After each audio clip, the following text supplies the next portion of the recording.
знаешь наперед, кто первым к финишу придет.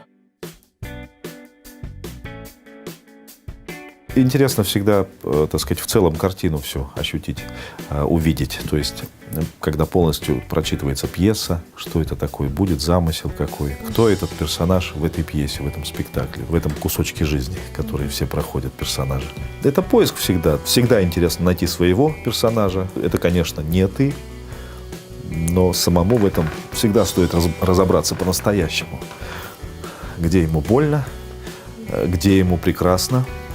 Вот, понять, и дальше уже начинаешь искать, какие у него привычки, насколько он быстро или медленно говорит, насколько он активно машет руками, и оттопырены у него уши или не оттопырены. Ну, то есть какая-то вот уже другая идет история. Вот. Это всегда интересно.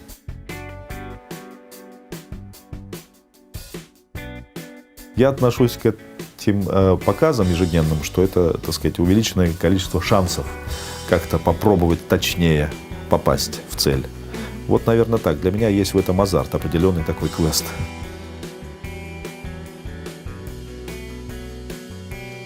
Ну, скажем так, удовольствие получать доводилось. Это когда вдруг ты здесь и сейчас возникает какая-то живая эмоция между партнерами. Выполняешь что-то задуманное, ты предполагаешь, что ты сейчас делаешь это, но когда вдруг возникает то, что тебе открывается здесь и сейчас на сцене, вот с партнером сцена происходит. Скажем так, всегда здорово и прекрасно, когда спектакль прошел хорошо, когда какое-то вдохновение на тебя снизошло. Это вот у тебя прилив сил, наоборот, какой-то. Это прекрасно. Возможно, вот это самое ощущение, есть такая наша какая-то полунаркотическая зависимость от артиста.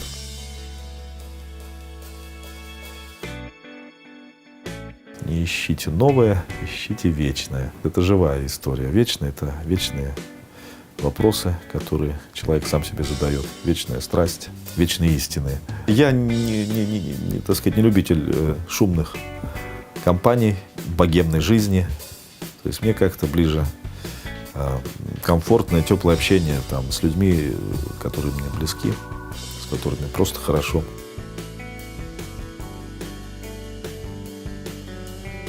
Не принципиально. Есть когда, да, талантливо или не талантливо, вот и все.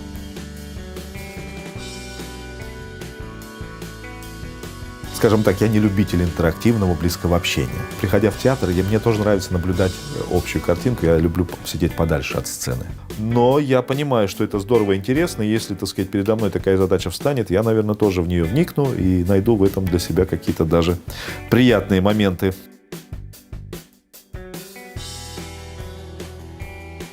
В нем все. В этом слове, в этом чувстве, состоянии. И боль, и зависимость, и эйфория, и счастье, и смысл, и беда, и полет, и падение.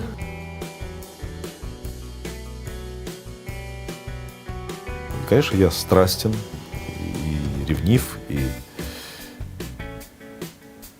к сожалению, так сказать, вот великодушным и, так сказать, каким-то сильным я бываю реже, чем наоборот, к сожалению. Ну, это внутренние всевозможные перипетии. Но работаю над собой. Хорошо, что есть сцена, на которой я могу это все использовать.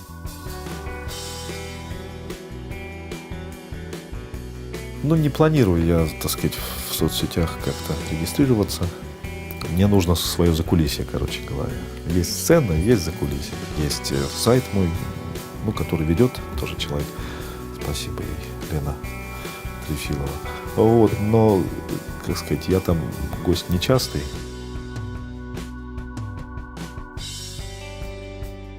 Это счастливый, прекрасный период открытий, мук каких-то, и любви, и, в общем, все там. Вот те самые корни, которые, собственно, закладываются, чтобы ты дальше мог с этим идти. Я благодарен учителям своим. Наталья Витальевна Мильченко, Царство Небесное, ее сейчас нет, к сожалению. Нина Анатольевна Русакова, мои мастера, мои педагоги. Благодаря этому, в принципе, вот, и опять же, моим однокурсникам, моим друзьям, вот институту всему екатеринбургскому, театропедагогом еще, так сказать, которые тоже были сцен-движения там, или теоретическая часть, вот эта вся, так сказать. Это важно. Я этим людям благодарен. Но это такой огромный кусок счастья в моей жизни.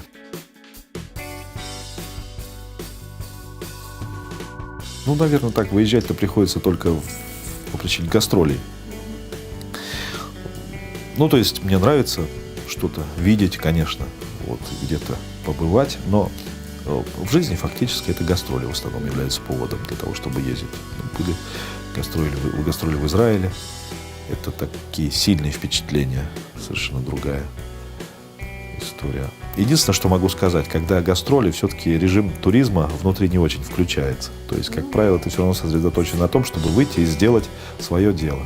Здорово мы съездили в Корею с Монте-Кристо. Это было яркое впечатление. Недавно мы были в Череповце, ездили в монастырь. Кирилло-Белозерский монастырь. Когда ты вдруг ощущаешь, что вот то, что там вроде как древность какая-то наша, а ты эти стены видишь и понимаешь, что это, буквально твои там какие-то деды-прадеды. Но это как-то вот недавно было. Вот они поработал один, отдохнул, ушел, следующий пришел. То есть такая какая-то связь. Вдруг время как-то уменьшается невероятно. Ты как-то ощущаешь этих людей, ты часть этого тоже. Удивительные впечатления какие-то такие. Это что-то, наверное, тоже то, что тебя подпитывает.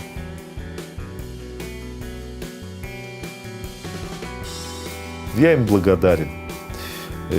И не хочется говорить как о некоем каком-то таком безликом каком-то коллективе. Это каждый человек со своими, скажем так, пристрастиями, интересами, жизненным каким-то укладом, со своей биографией. То есть это спасибо им, что они откликнулись, что в них отзывается то, что делаем мы.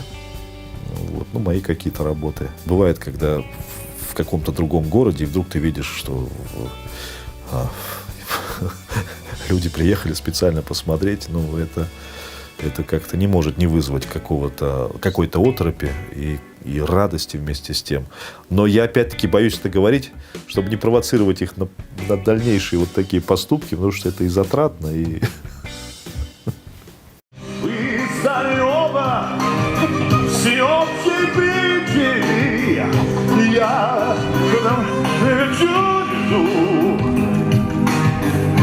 Я прошу наблюдений с леса, наблюдений с леса.